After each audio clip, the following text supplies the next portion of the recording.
بسم اللہ الرحمن الرحیم ورفعنا لک ذکرک صدق اللہ العظیم۔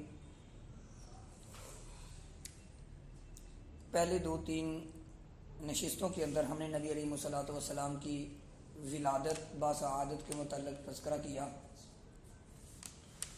اب نبی علیہ الصلوۃ والسلام کی نبوت مبارک سے لے کر ہجرت تک اجمالی جائزہ، بہت مختصر سا، کیونکہ لمبی ڈیٹیل بہت زیادہ، ہر ایک کو لمبی، بہت مختصر، ہر سال کے حوالے سے چند پوائنٹ جو ہے نا وہ ذکر کرتا ہوں۔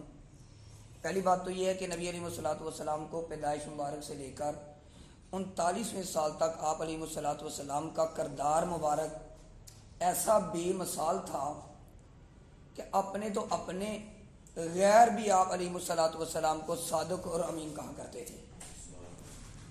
اور اس کے بعد جب 40واں سال شروع ہوا تو نبی علیہ الصلوۃ والسلام نے زیادہ وقت غار حرا میں گزارا اور تفکر کیا کرتے تھے، فکر کرتے تھے کہ یہ دنیا کیوں بنائی گئی، کس مقصد کے لیے بنائی گئی، اور اللہ تعالیٰ کی حمد و ثنا میں مصروف رہتے اور کتنے دنوں تک وہیں رہتے۔ اور اسی ثنا کے اندر اللہ رب العالمین نے نبی علیہ الصلوۃ والسلام کو نبوت کے تاج سے سرفراز فرمایا۔ جب نبی علیہ الصلوۃ والسلام کو نبوت ملی تو پہلے سال نبی علیہ الصلوۃ والسلام پر سورۃ العلق کی پہلی 5 آیات نازل ہوئی، جس کے اندر تعلیم کا تذکرہ ہے۔ شرح المواہب میں یہ لکھا ہوا ہے، اور اس بات پر بھی اتفاق کیا جاتا ہے کہ نبی علیہ الصلوۃ والسلام کو جو نبوت ملی یہ اتوار کے دن عطا ہوئی، مہینے میں اختلاف کیا جاتا ہے۔ پھر ابن عبد البر رحمۃ اللہ علیہ کے نزدیک آپ کو جو نبوت ملی 8 ربیع الاول کو ملی۔ اگر ہم ربیع الاول کے مہینے سے لیں تو اس نسبت سے نبی علیہ الصلوۃ والسلام کی عمر مبارک 40 سال بنتی ہے۔ اور ابن اسحاق رحمۃ اللہ علیہ نے 17 رمضان المبارک لکھی ہے۔ اس قول کے مطابق دیکھیں تو نبی علیہ الصلوۃ والسلام کی عمر مبارک 40 سال 6 ماہ بنتی ہے۔ اور حافظ ابن حجر عسقلانی رحمۃ اللہ علیہ اسی قول کو ترجیح دیتے ہیں کہ نبی علیہ الصلوۃ والسلام کی عمر مبارک 40 سال 6 ماہ تھی، یعنی ابن اسحاق رحمۃ اللہ علیہ کی روایت کو لیتے ہیں کہ نبوت جو نبی علیہ الصلوۃ والسلام کو ملی وہ 17 رمضان مبارک کو ملی ہے، پہلی جو وحی نازل ہوئی ہے، پہلی وحی۔ اور فتح الباری کے اندر اس چیز کو لکھا گیا ہے۔ دوسرا سال نبی علیہ الصلوۃ والسلام کو اللہ تعالیٰ کی طرف سے حکم ہوا کہ آپ خفیہ تبلیغ ارشاد فرمائیں۔ اب تبلیغ کا حکم آ گیا تو نبی علیہ الصلوۃ والسلام نے خفیہ تبلیغ فرمائی، جس کے اندر حضرت خدیجہ الکبریٰ رضی اللہ تعالی عنہ، حضرت ابو بکر صدیق رضی اللہ تعالی عنہ، حضرت ابو عبیدہ رضی اللہ تعالی عنہ، حضرت علی المرتضی رضی اللہ تعالی عنہ، حضرت ارقم رضی اللہ تعالی عنہ، حضرت طلحہ رضی اللہ تعالی عنہ، حضرت سعد بن وقاص رضی اللہ تعالی عنہ، حضرت خالد بن ولید رضی اللہ تعالی عنہ، حضرت عثمان بن عفان رضی اللہ تعالی عنہ، حضرت عمار رضی اللہ تعالی عنہ، حضرت فاطمہ بنت خطاب رضی اللہ تعالی عنہ، حضرت زبیر رضی اللہ تعالیٰ عنہ، حضرت عبداللہ رضی اللہ تعالیٰ عنہ، حضرت صہیب رضی اللہ تعالیٰ عنہ، حضرت عمر بن عنبہ رضی اللہ تعالیٰ عنہ، حضرت زید بن حارثہ رضی اللہ تعالیٰ عنہ۔ یہ وہ لوگ تھے جو کہ اسلام قبول کر گئے خفیہ تبلیغ کے اندر، جنہیں السابقون الاولون کہتے ہیں۔ یہ وہ صحابہ ہیں، جی ان کا نام خالد بن سعید، سر ولید نہیں، خالد بن سعید، جی ولید نہیں،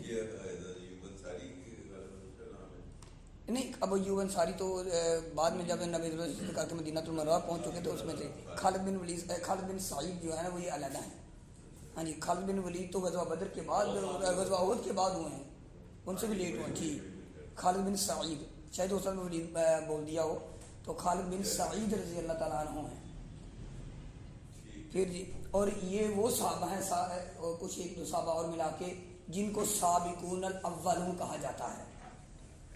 پھر تیسرا سال آیا تو تیسرے سال میں نبی علیہ الصلوۃ والسلام کو جب یہ حکم آ گیا تو اس کے بعد وحی کا سلسلہ رک گیا، اور تقریباً 3 سال تک وحی نہیں آئی، اور اس سلسلے کو کہتے ہیں فطرت الوحی، کہ وحی کا سلسلہ رک جانا۔ وحی کا سلسلہ رک گیا 3 سال تک۔ اس کے بعد جب وحی نازل ہوئی اور آپ نے پہلی وحی کے بعد جی اس کے بعد وحی کا سلسلہ رک گیا تھا 3 سال تک. کچھ کتابوں میں 6 مہینے لکھا ہوا ہے، لیکن جہاں پہ متفق علیہ فیصلہ ہے وہ یہ ہے کہ وہ 3 سال تک وہی نہیں آئی.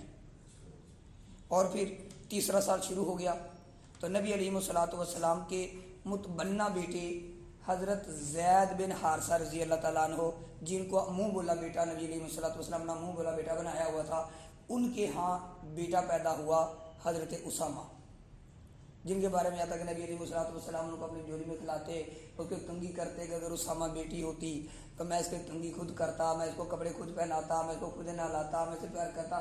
یہ ایک لمبا واقعہ ہے. تو یہ حضرت اسامہ رضی اللہ تعالیٰ عنہ جو نبی علیہ الصلوۃ والسلام کے منہ بولے بیٹے تھے وہ پیدا ہوئے. پھر 4 سال ہوا. جب 4 سال ہوا تو پھر اللہ تعالیٰ نے سورۃ المدثر کی آیات نازل فرمائی، یا ایھا المدثر قم فانذر وربک وکبر وثیابک وطہر والرجز فاہجر. تو کھلا اعلان تبلیغ کا حکم آ گیا کہ آپ جو ہے کہ اب اعلان تبلیغ کریں، جو کہ نبی علیہ الصلوۃ والسلام نے پھر پہاڑ کی چوٹی کے اوپر چڑھ کر نبی علیہ الصلوۃ والسلام نے دعوت دی. تو پھر یہی حکم آ گیا، جس کی بنا پر قریش مکہ جو ہے وہ نبی علیہ الصلوۃ والسلام کے دشمن بن گئے، نبی علیہ الصلوۃ والسلام کے ساتھ بغض و عداوت کرنے والے بن گئے، اور نبی علیہ الصلوۃ والسلام کو تکلیفیں دینے والے بن گئے. تو نبی علیہ الصلوۃ والسلام کے جو امین اور صادق کہنے والے تھے اب وہ آپ کے دشمن بن گئے. اور اسی سال حضرت عائشہ صدیقہ رضی اللہ تعالیٰ عنہ کی ولادت بسعادت ہوئی. آپ اسی سال پیدا ہوئے. پھر 5واں سال، چوتھا سال نبوت کا جی. پھر 5واں سال آیا تو اس سال حبشہ کی طرف ہجرت کرنے کا حکم آیا کہ آپ ہجرت کی طرف ہجرت کر جائیں.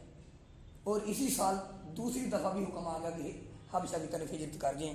جب پہلی ہجرت حبشہ ہوئی تو اس وقت 11 مرد اور 5 عورتیں تھیں. فتح الباری کے اندر یہ لکھا ہوا ہے. اور جب دوسری دفعہ ہجرت ہوئی تو اس میں 86 مرد اور 16 عورتیں شامل تھیں. ابن حشام میں یہ چیز لکھی ہوئی ہے. اور اسی سال حضرت سمیہ رضی اللہ عنہا کو ابو جہل الملعون نے شہید کیا تھا. اور یہ سب سے پہلی اسلام کے اندر پہلی خاتون شہید ہوئی تھی. حضرت سمیہ رضی اللہ تعالی عنہا جن کی شہادت ہوئی ابو جہل کے ہاتھوں، یہ پہلی خاتون ہے. تو یہ 5واں سال تھا. پھر نبوت کا 6واں سال. 6 سال میں حضرت حمزہ رضی اللہ تعالیٰ عنہ اور حضرت عمر فاروق رضی اللہ تعالیٰ عنہ دارہ اسلام میں داخل ہوئے، مشرف اسلام ہوئے. اور ان کی برکت سے عمر رضی اللہ تعالیٰ عنہ اور حضرت امیر حمزہ رضی اللہ تعالیٰ عنہ کی برکت سے مسجد حرام یعنی خانہ کعبہ کا دروازہ کھلا اور وہاں پہ نماز ادا کرنا شروع کر دی گئی. حضرت عمر فاروق رضی اللہ تعالیٰ کا نام تو بڑے وسیع انداز میں آتا ہے، لیکن ساتھ امیر حمزہ رضی اللہ تعالیٰ عنہ کو بڑی جلیل القدر صحابی تھے. ان کا واقعہ بہت کم ملتا ہے. ان کے اسلام لانے کا واقعہ چند لوگوں کو علم ہے کہ کیسے وہ اسلام لے کر آئے، لیکن جب اسلام لے کر آگے ان کے تقریباً 3 دن کے بعد عمر رضی اللہ تعالیٰ نے لے کر اسلام قبول کیا تھا. اور عمر رضی اللہ تعالیٰ 40ویں انسان ہیں جنہوں نے قبول اسلام کیا. اور جب یہ اسلام لے کر آئے، اسلام لانے کے لیے آئے تو اپنی بہن کو مارا، وہ سارا واقعہ ہے.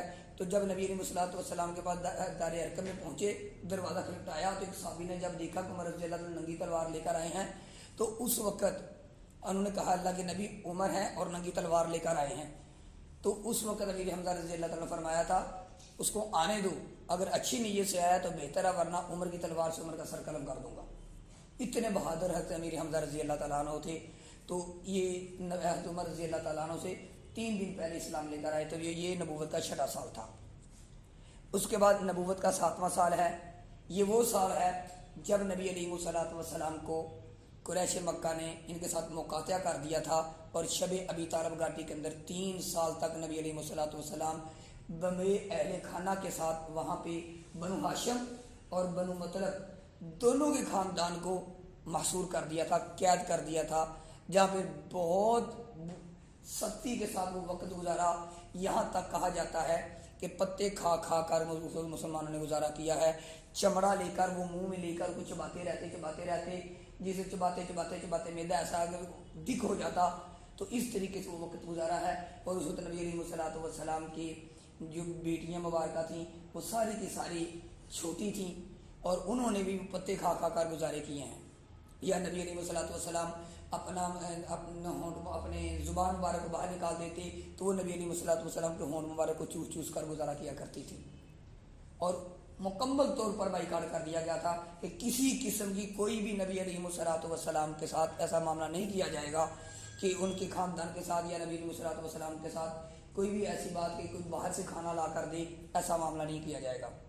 اور اسی سال نبی علیہ الصلوۃ والسلام کے چچا زاد بھائی عبداللہ ابن عباس رضی اللہ تعالیٰ عنہ، جو بہت اسلام کے بہت بڑے فقیہ ہیں، وہ پیدا ہوئے، جو بعد میں مسلمان، مطلب حضرت عباس رضی اللہ بعد میں مسلمان ہوئے، تو یہ ان کے بیٹے تھے، نبی علیہ الصلوۃ والسلام کے چچا تھے عباس رضی اللہ تعالیٰ عنہ۔ تو ان کے بارے میں آتا ہے کہ یہ فتح مکہ کے موقع پر اسلام قبول کیا انہوں نے۔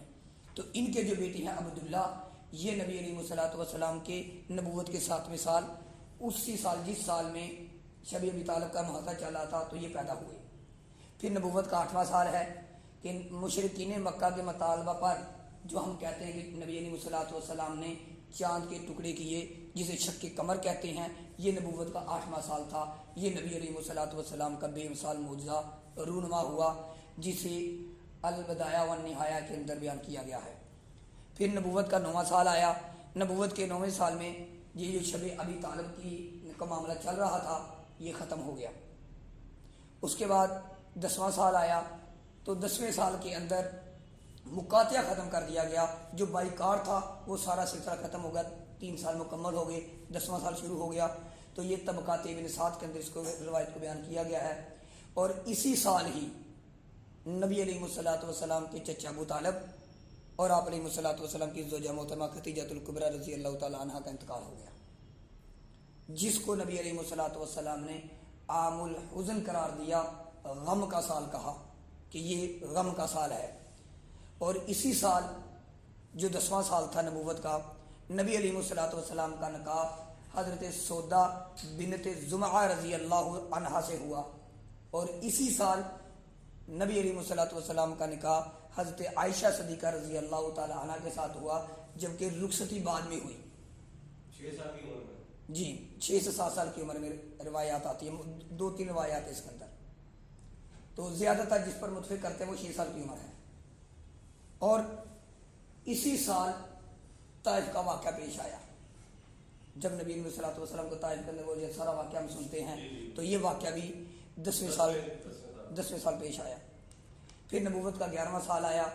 اس سال مدینے سے آنے والے حاجیوں میں سے آپ صلی اللہ علیہ وآلہ وسلم نے دعوت دیتے، اس دعوت پر تقریباً 6 لوگ جو ہیں وہ دار اسلام میں داخل ہوئے، جو کہ مختلف علاقوں سے آئے ہوئے تھے، اور انہوں نے جا کر مدینہ المنورہ میں یثرب کے علاقے سے جو لوگ آئے ہوئے تھے، انہوں نے جا کر لوگوں کو ذکر کیا کہ یہ معاملہ ہے، اس طرح یہ نبی علیہ الصلوۃ وہ ایک نبی آئے ہوئے ہیں، وہ اس طرح دعوت دیتے ہیں، وہ یہ اس طرح کی باتیں کرتے ہیں۔